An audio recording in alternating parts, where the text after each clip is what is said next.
Magandang araw! At dahil gani linggo ngayon ay magsisimba ang ate Jonah nyo. Nag-aasikaso na gani ako dyan dahil mga quarter 9 ay nagasimula na ang aming simba. Dito lang gani ho ang aming simba sa amin dahil last Sunday ngayon ng August. Pero kapag mga first Sunday, second, third, or fourth ay doon kami nagasimba sa Uyaw. Located po yon in Bagumbayan, Rojas, Oriental, Mindoro. Basta pag last Sunday po is dito lang sa amin. Papunta na gani ho ako niyan sa church at nakita ko na nga din ang sasakyan ng aming pastor. Ito gani ho ang aming simbahan at kami gani ay nag-start na din mag-praise and worship.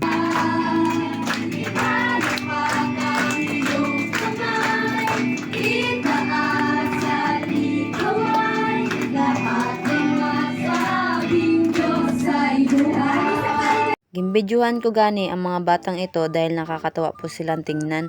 Mga bata pa lang gani o sila ay tapat na sila magsamba sa ating Diyos. At sa part gani na to, kinantahan namin ng birthday song ang batang itong si Clyde Gawaling.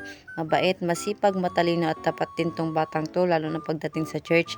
Pagkatapos gani namin kantahan ng birthday song ay pinag-pray na din siya ng aming pastor. Sa mundong ito, sa araw na ito, sa buhay na kanyang taglay mula po sa Nag-start na gani ho kami niyan at ang leader pala ng gawain namin ay ang ninong ko. Siya ang magdadala ng gawain hanggang matapos ito.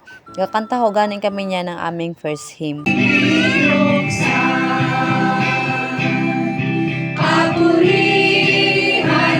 At ang aming scripture reading pala ay si Sister Sarilet May Mangilaya. Siya po yung nagbabasa ng verse sa Bible. Pagkatapos gani ho namin magbasa ng scripture reading, ang aming pastor, Reverend Noel Cabayaw, na ho pala ang gasalita dyan. Nag-share ho siya ng message about Word of God. wala nang Hindi ko na din ho pala na videoan pagtapos ng aming simba. Sa part na yan, may handa pala yung aming celebrant kaya dito na lang kami gani ho sa church kumain ng tanghalian. Kinantahan gani ho ulit namin siya ng birthday song at pagkatapos ay napicturan muna sila ng family niya. Bali, happy birthday nga ulit sa batang tong si Clyde Kawaling. 7 years old na pala siya. Maraming salamat sa pakain. At kinahaponan gani ay nagtambay ang ate Jonah nyo sa kalsada dahil nakita niya ang mga batang naglalaro ng slipper game. Kakamis gani ho ang gantong laro, wala kang iisiping problema. Kung pwede nga lang ibalik ang dati.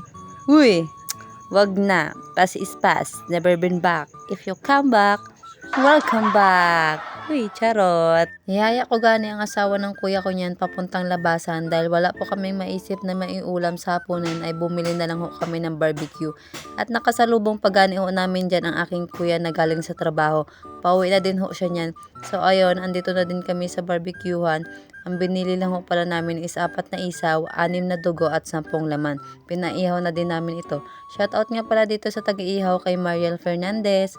Ayan pala yung binili namin, inaluto na. Bago pala matapos ang video natin, don't forget to follow, like, and share at i-comment nyo kung yung lugar nyo para malaman ko kung hanggang saan umabot ang video natin. Pauwi na din kami niyan. So hanggang dito na lang muna. Bye! Thank you for watching!